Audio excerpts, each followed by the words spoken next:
help those with emotional disorders? Well, there are several ways, and I kind of just wrote a blog on that. It gives kids the habit of focusing on the present moment and ignoring distractions. So that's just really a good habit to have, like in the classroom, to be able to focus on what the teacher is saying rather than what their neighbor might be, what joke their neighbor might be making. So it also helps children with social anxiety. Mm-hmm. It helps them be with themselves and be calm and not distracted. It creates good habits for the future. Mm-hmm. When they have life's challenges, they always know that kids can find peacefulness by taking a few minutes to focus on their breath and meditate.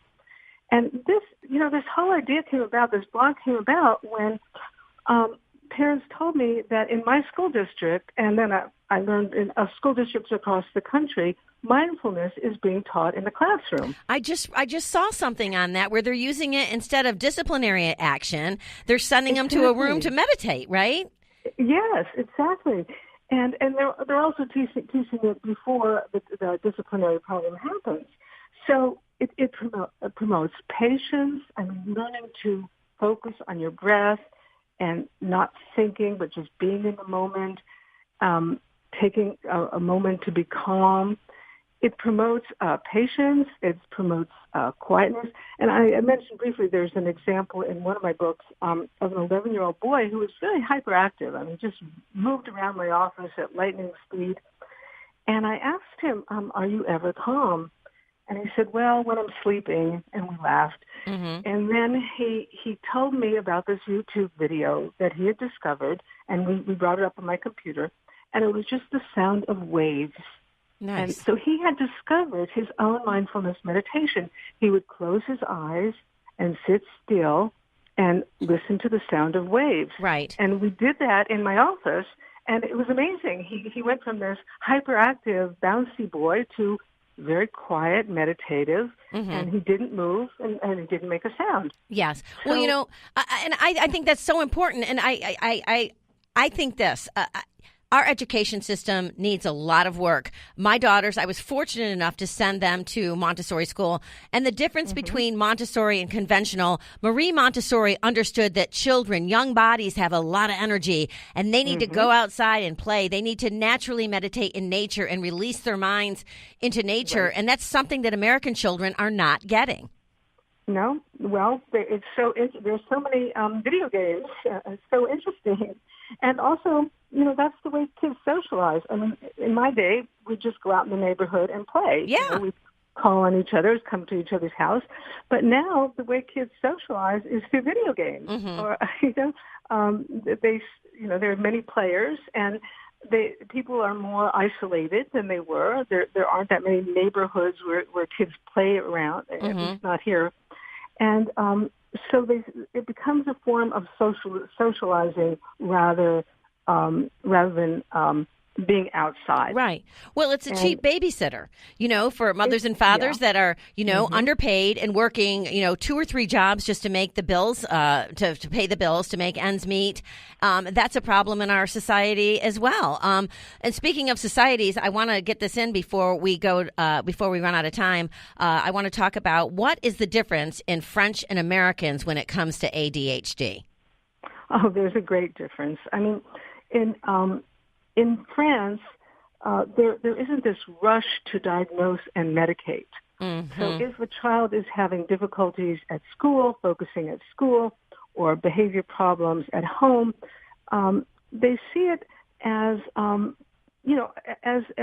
situational problem that can be dealt with through family therapy or school intervention. They don't see it as a medical condition. For French psychiatrists, there's a very tiny fraction of a percent of children, maybe 0.1% that actually might have hyperactivity to the extent that you might have to medicate. Mm-hmm. But here, like 8% of the children are medicated. Yeah. And so there's a real difference in the way it's framed, the way the childhood behavior is viewed. Yeah. And hyperactivity is kind of a lot. Some kids have it, just It's like normal. some kids are shy and quiet and quirky. Some kids, especially boys, have high energy. Right, they do, and you talked about being introverted as a child. You made me think of my sister Francesca. She and I were very different, very opposite. I was the dancer in the family. I was the jitterbug, always up, moving around, move, Right. doing lots of house cleaning, helping mom. I couldn't do enough physically, and she, on the other hand, liked to be alone. She liked to paint, and she liked to just listen to music, but she liked to be alone. So you're going to naturally have differences in personalities that don't fit into this cookie cutter of a child, what a child should be. And again, our school system making these children sit at a desk 7-8 hours a day does not behoove them. Right. Oh, and sometimes even without much recess. I mean, right. Our physical education is being cut from the curriculum. Kids need to move around. Yes. In Finland, for example, young children in school get a 15-minute recess for every 1 hour of classroom time. Mm-hmm. As I say, as it should be. I mean, it should be. I never changed. I got fired from a job once because I was never at my desk. I'm serious. I was always floating around the office, trying to socialize and talk and walk, and so the job and the education kind of needs to fit the child. So let me ask you this: so autism spectrum disorder, there are 3 different levels, and so let's talk about them. Right. Well, what I used to see is children were not they were diagnosed before the age of 3. It was seen as a developmental disability, and children had difficulty speaking. So the answer was you give them speech therapy early on, and they also had some behavior issues. They would. So I saw children under the age of 3 who had been who were on the verge of being diagnosed. I could often help them with family therapy before and avoid them being diagnosed. So it used to be for children 3 years old and under. Now, people as old as 20. I have a client who's 21, and she's just been recently diagnosed. I mean, she has wonderful verbal skills. She's a good student. She just happens to be a shy and introverted young woman who's very interested. Her interests are in science, which I see as a strength. And but yet she got an autism diagnosis from an autism center. Now, 6 months later, she doesn't look autistic anymore. She looks like a shy, introverted science major at college because I treated her just as a normal person. Right. And the more you frame the behaviors or the temperament as normal, the more the person will become to look like normal. Right. Well, and when you're talking about the different, I apologize for interrupting you or speaking over you, Dr. Wedge. Sure. And so there's 3 different levels. Now, level 3 is the one that most people think of it, where the child needs very substantial support. The patient's social and communication skills and repetitive behavior severely impair daily life. But those children are the ones that really that when we speak about autism, I think that most people think of. Would you agree? Well, sure. Yeah. Well, not anymore, actually. Not any. It used to be the case. Yeah. 20 years ago, that's what people thought of as autism or having Asperger's. But now, just shyness, introversion, a kid who'd rather be by himself rather than go out with friends, which was what I was like. Right. And I had restricted interests. I enjoyed doing a few things, and I preferred to be alone. That is considered autism. Do you so do you really believe that, though, as a PhD? Do you really believe that is the kind of autism that we're talking about that really impairs daily life? No. The 1 in 49 number or 1 in 36 number. I mean, that's ridiculous. No, we're not talking about things that impair daily life. Okay. We're talking about behaviors and temperaments that make parents uncomfortable. Why doesn't my child have more friends? It makes parents and teachers uncomfortable. Well, in some cases, the teacher and the school counselor thinks the child is absolutely normal, but the parents take the child to Children's Hospital and get an autism diagnosis. Yeah. So what people think of as autism is all over the map these days. And I see that it's very situational, that if a child is stressed at home because his parents aren't there with him, he's too much exposure to electronic devices, too many activities, having his parents too stressed, that is a situational thing that can be corrected. That's not a medical diagnosis. Yeah. Well, I'm thinking of Mr. Silberman, the good doctor. He and many, it says here, I'm reading this from J.B. Handley's book. I apologize because I don't want to read the whole thing because we have to go to break. But basically, he was saying that neurodiversity advocates are romanticizing a devastating disability. And if you discovered you have autism in college, you don't have the autism now affecting more than 1 million American children. And I think he makes a valid point with that because we are talking about, very different levels here, correct?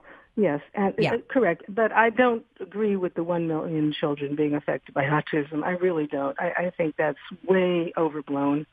And I think there's an autism. The same thing is happening with autism as happened with ADHD. It became an industry. It's Absolutely. a way to sell drugs. It's a way to sell pharmaceutical drugs. It's a way for psychiatrists to, unfortunately, have more patients. And it's way overblown, that 1 million figure. Those kids don't have autism. To some extent, it's iatrogenic.